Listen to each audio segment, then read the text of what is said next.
We want to tell the world. हम दुनिया को कहना चाहते हैं, It's not what everybody is preaching. It's not the popular messages which are real. और ये कोई सब प्रचार करते हैं वो नहीं, जो लोकप्रिय संदेश का सब प्रचार करते हैं वो असलियत नहीं है। It's the Bible which is real. ये तो पवित्र शास्त्र है जो असली है। It's the Bible which is real. पवित्र शास्त्र ही असली है। Can you shout hallelujah? Hallelujah. I tell you, मैं आपको बता दूं, if every believer has Bible balance, oh, it will be so wonderful. अगर हर एक विश्वासी के जीवन में पवित्र शास्त्र का संतुलन होगा तो बहुत ही अद्भुत रहेगा। Are you all ready? क्या आप सब तैयार हो? Can you all shout hallelujah? Hallelujah. So the Bible says, तो पवित्र शास्त्र कहता है, there was a man sitting by the highway.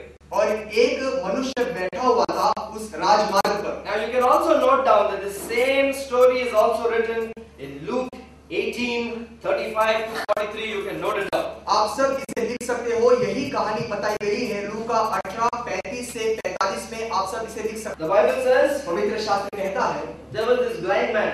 और यह अंधा मनुष्य था। Now, are you here? अभी क्या आप यहाँ हो?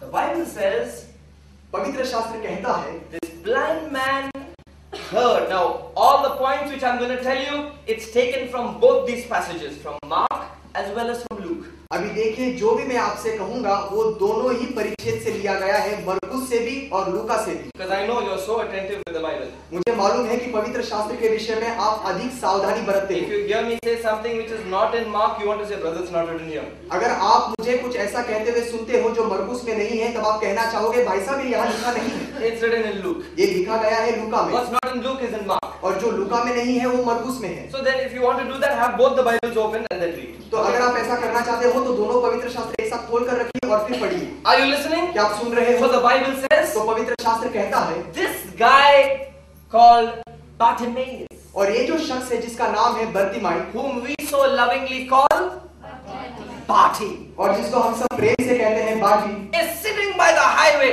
वो बैठा है उस राजमार्ग पर begging, भीख मांगते हुए, give me money, मुझे पैसा दो, I am a blind man, मैं अंधा मनुष्य हूँ, I cannot see, मैं देख नहीं पाता, you can, आप देख पाते हो, so look at your money and give it to me. तो अपना पैसा दे दो और मुझे दे दो। He's crying out. वो पुकार रहा है, And then the Bible says that he heard a sound. और फिर पवित्र शास्त्र ये कहता है कि उसने एक आवाज को सुना। He heard the sound that it was Jesus of Nazareth passing by.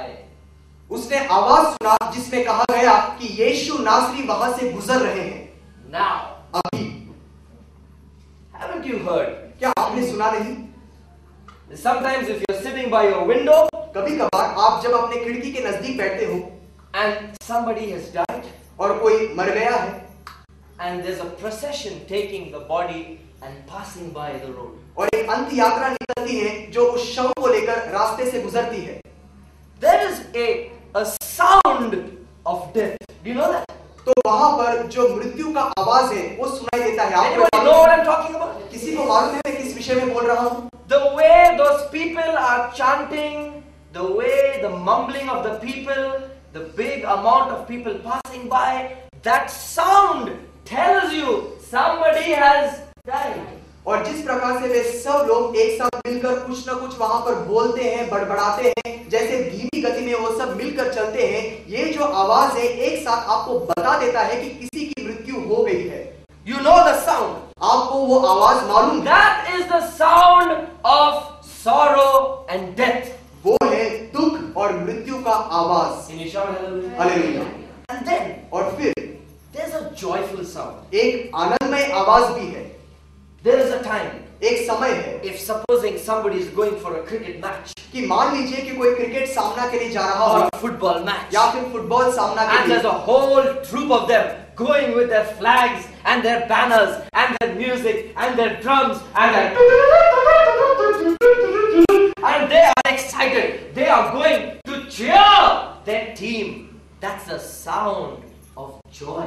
और फिर वो जुलूस निकालते हुए जाते हैं, विजय घोषित करते हुए जाते हैं और अपने सारे खिलाड़ियों का हौसला बढ़ाते हुए जाते हैं। उनके पास बाजे होते हैं, वो अपना झंडा लहराते हैं, परचम को ऊंचा उठाते हैं, तो इसमें से हम आवाज को पहचान पाते हैं। Can you hear what I'm saying? क्या आपके समझ में आ रहा है जो